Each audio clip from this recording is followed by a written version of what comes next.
Hello everyone! Today's review is all about Frankenstein, specifically the first 4 entries in Universal's Frankenstein series: Frankenstein, Bride of Frankenstein, Son of Frankenstein, and The Ghost of Frankenstein. Universal's first Frankenstein movie came out in 1931. It's loosely based on Mary Shelley's famous novel of the same name, about a man obsessed with discovering the mystery of life. He makes his own creature by using parts of dead bodies and reanimates it with lightning, with disastrous results. This movie has a great cast: Colin Clive, Boris Karloff, Mae Clarke, Edward Van Sloan, and Dwight Frye. Colin Clive delivers the first of 2 career-defining performances as Henry Frankenstein. An actor who battled his own demons during his tragically short life, Clive was uniquely suited to play the part of a tormented mad scientist, bringing out both the dangerously obsessive and compelling romantic elements of the character. His most iconic scene, of course, is his delirious reaction when the creature first shows signs of movement.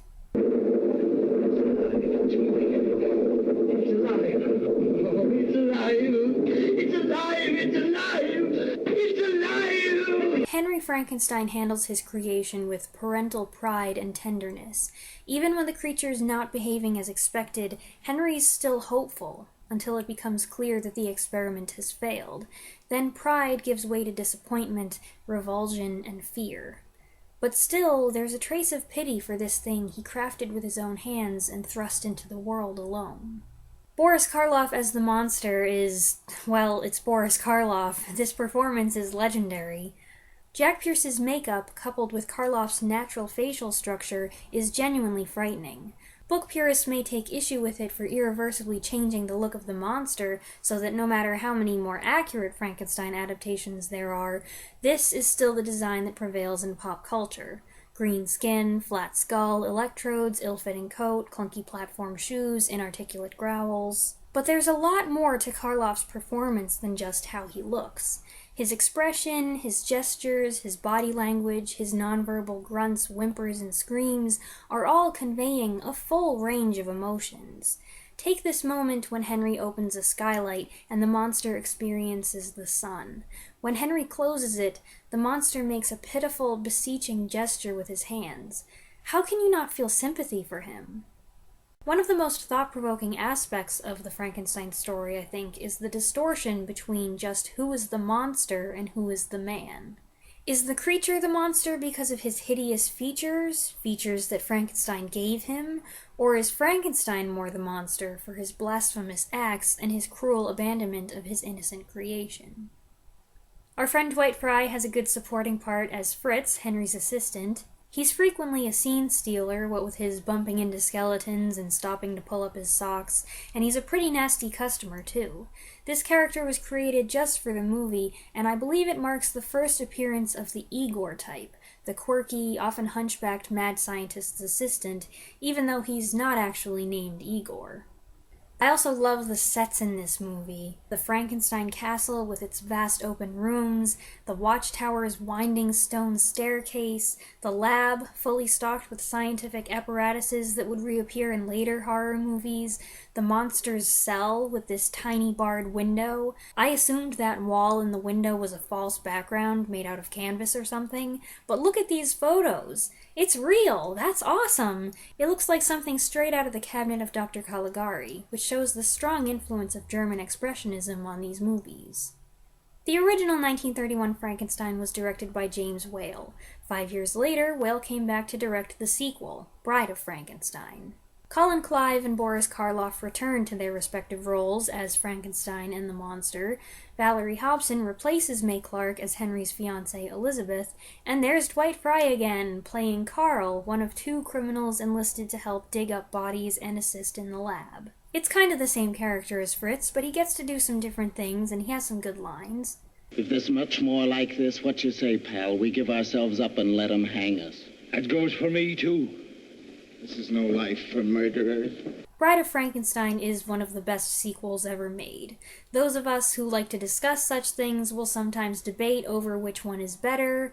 I've been on both sides. With Bride, I feel like nearly every scene in the second half is excellent, but the first half does have some weak spots, or at least things that I don't prefer.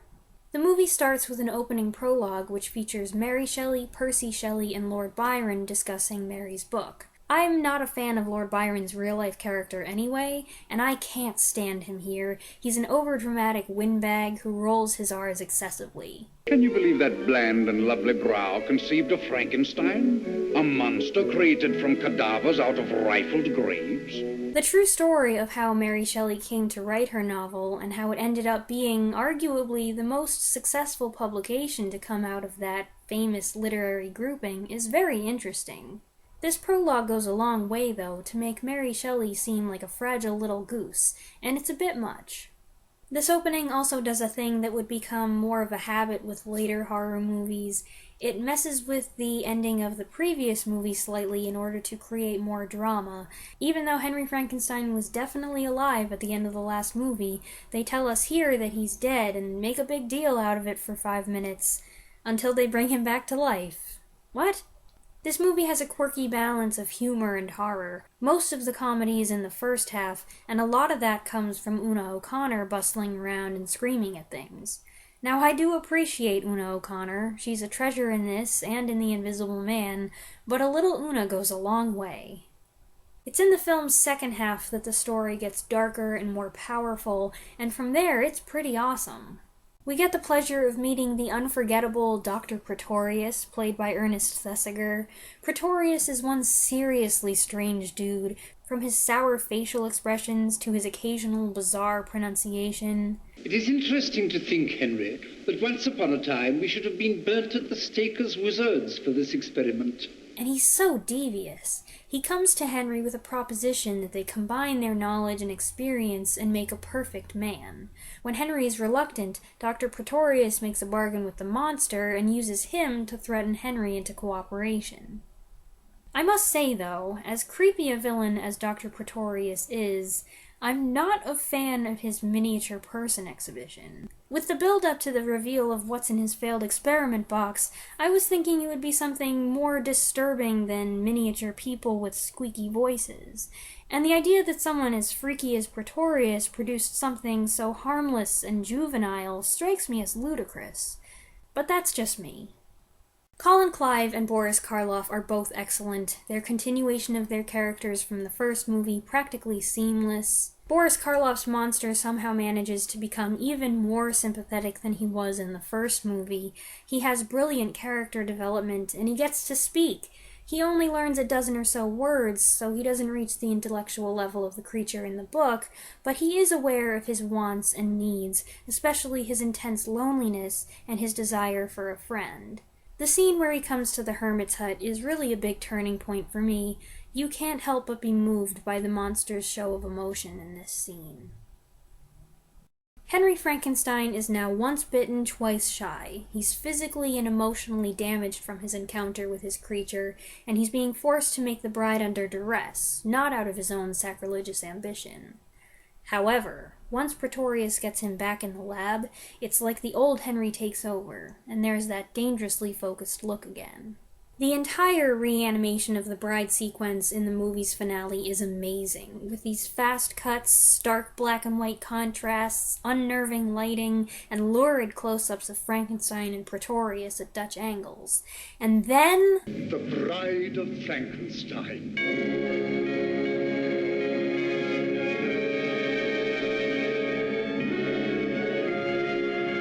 Elsa Lanchester, who also played Mary Shelley in the prologue, plays the bride. She's not on screen for long, but with that hair and makeup and costume and the hissing and screaming, she leaves an enormous impression. It's no wonder she landed a permanent spot in the Universal Monster Pantheon. I could go on about other stylish aspects of the movie, or about Franz Waxman's music score, which incorporates the bride's heartbeat to help amp up the tension, but I'm gonna stop there and just say, if you haven't seen Bride of Frankenstein and you like these kinds of movies, you definitely should. In 1939, classic Hollywood's big year, Universal released Son of Frankenstein. Whereas some series get a little shaky by the third entry, I think this one was another winner. It stars Basil Rathbone as Wolf von Frankenstein, Henry's son and heir. Shortly after he arrives with his wife and child at the Frankenstein house, Wolf is met in the ruins of his father's lab by Igor, played by Bela Lugosi. Igor leads him down to a hidden place and reveals that Frankenstein's monster is still alive. The first thing I think of when this movie comes up is actually its architecture and interior design. It's got spacious rooms, a dramatic staircase, bizarre furniture, fantastic arches, a fireplace you can walk into, a master bedroom with beds placed head to head. This hardly feels like a home that people would live comfortably in. It's more like a weird mansion straight out of your nightmares. Oh, and there's an intense thunderstorm raging outside the night the Frankensteins arrive. How's that for atmosphere? This movie also boasts a great cast, with Rathbone joined by Boris Karloff, Bela Lugosi, Lionel Atwill, and Josephine Hutchinson. I love this promotional photo. Basil Rathbone is awesome, and he does an excellent job filling Colin Clive's shoes as the scientist-in-chief. Wolf tries hard to persuade his wife that he has no interest in his father's work whatsoever, but he doesn't do a very convincing job, especially when he gets passionate about his father's work or gets an intent look in his eye, and once he sees the monster, it doesn't take too much coaxing for him to agree to at least run some tests on him. It's these tests that come up with the revelation that Henry Frankenstein didn't just make a man, he made a Superman. It's when the monster starts getting loose that Wolf's initial curiosity turns into desperation, especially when his own little boy is in danger. Wolf's son Peter, by the way, the son of Frankenstein, is an amusing little kid played very well by child actor Donnie Dunnigan. This movie marks Boris Karloff's third and final appearance on film as the monster. It's a little disappointing that he's apparently lost or forgotten his ability to talk, so he's back to communicating in growls and grunts. What he hasn't lost is his loneliness, and added to that is an apparent self-loathing and a resentment toward Wolf, in whom he seems to recognize a family resemblance. The monster's actions are mostly controlled by Bela Lugosi's Igor. It's always fun to watch Karloff and Lugosi collaborating, but Igor really is a grotesque, unpleasant character. Like Dr. Pretorius, he's diabolical, a master of manipulation who takes advantage of people's weaknesses, like the monster's naivete and loneliness, and Wolf's scientific curiosity. And thanks to his broken neck from a botched hanging, Igor's also extremely disturbing to look at. Lionel Atwill also joins the Frankenstein cast for the first of many times. Here he plays Inspector Krogh, the man with the monocle and the mechanical arm. He keeps visiting the house trying to ferret out the truth of what's going on in Frankenstein's lab, which leads to some amusing exchanges as Wolf becomes more paranoid and sarcastic about Krogh's constant interference. Inspector Krogh is a memorable character, but I'm not sure if it's due to Atwill's performance or because of the way the character was parodied in Young Frankenstein. Mel Brooks' 1974 film is both a hilarious parody of and a loving tribute to these old movies, and if you've seen it, you know how impossible it becomes to watch one without being reminded of the other. In a way, I think that makes watching these old movies even more fun. For me, Son of Frankenstein is just as good and enjoyable as the first two movies in the trilogy, so the three of them make a classic 1930s Frankenstein trifecta.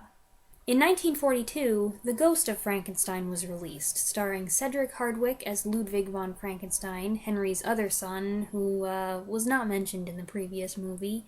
He's joined by Lionel Atwill, now playing a fellow doctor, and Bela Lugosi is back again as Igor, with Evelyn Ankers, Ralph Bellamy, and Lon Chaney Jr. playing the monster. Now, there's a lot of Wolfman alumni on that list. There was definitely a change in style and pacing as these movies transitioned from the 30s to the 40s. This film is faster and more bombastic.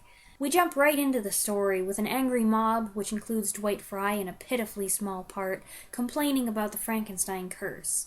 With little provocation and build-up, the villagers take their torches and pitchforks and some dynamite and blow Frankenstein Castle to smithereens.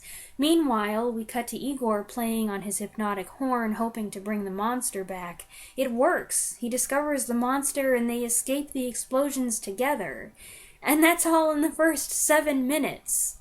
Sir Cedric Hardwicke, the most prestigious actor in the movie, is very stern and serious as the head doctor in a mental hospital. He lends a lot of gravity as a man anxious to separate himself and his daughter from his disgraceful family history. But his cool rationale disappears when he's visited by the ghost of his father, a very unintimidating projection of Hardwicke himself, which asks Ludwig to please not destroy his monster. This movie introduces the idea that the monster needs to be struck by lightning every now and then to recharge his strength. It also promulgates the previous movie's idea that he's a superhuman who unfortunately has a bad brain. Change the brain and presto, you have the most powerful person on Earth. Ergo, we get the first of several instances of the Frankenstein brain transplant plot. They never show you anything, of course, but just the idea of it is pretty icky to me, and the results of the transplant are unnerving, to say the least. Partial as I am to Karloff's version of the monster, I do like Lon Chaney Jr.'s interpretation. It seems he's studied Karloff's portrayal and tried to stay in keeping with that characterization. His movements and reactions are similar, and his scenes with the little girl who befriends him are sweet, reinforcing the monster's childlike nature and desire for a friend. Ultimately, I would say The Ghost of Frankenstein lacks the stylish atmosphere and emotional depth of the previous movies. It's kinda rushed, and many of the characters aren't memorable or well developed. Still, it has its moments. We're transitioning into a different phase of these movies now. I've talked about Dracula, Frankenstein, and the Wolfman individually, so you know what happens next, right? Get ready for the Monster Mash! Thanks for watching! Bye!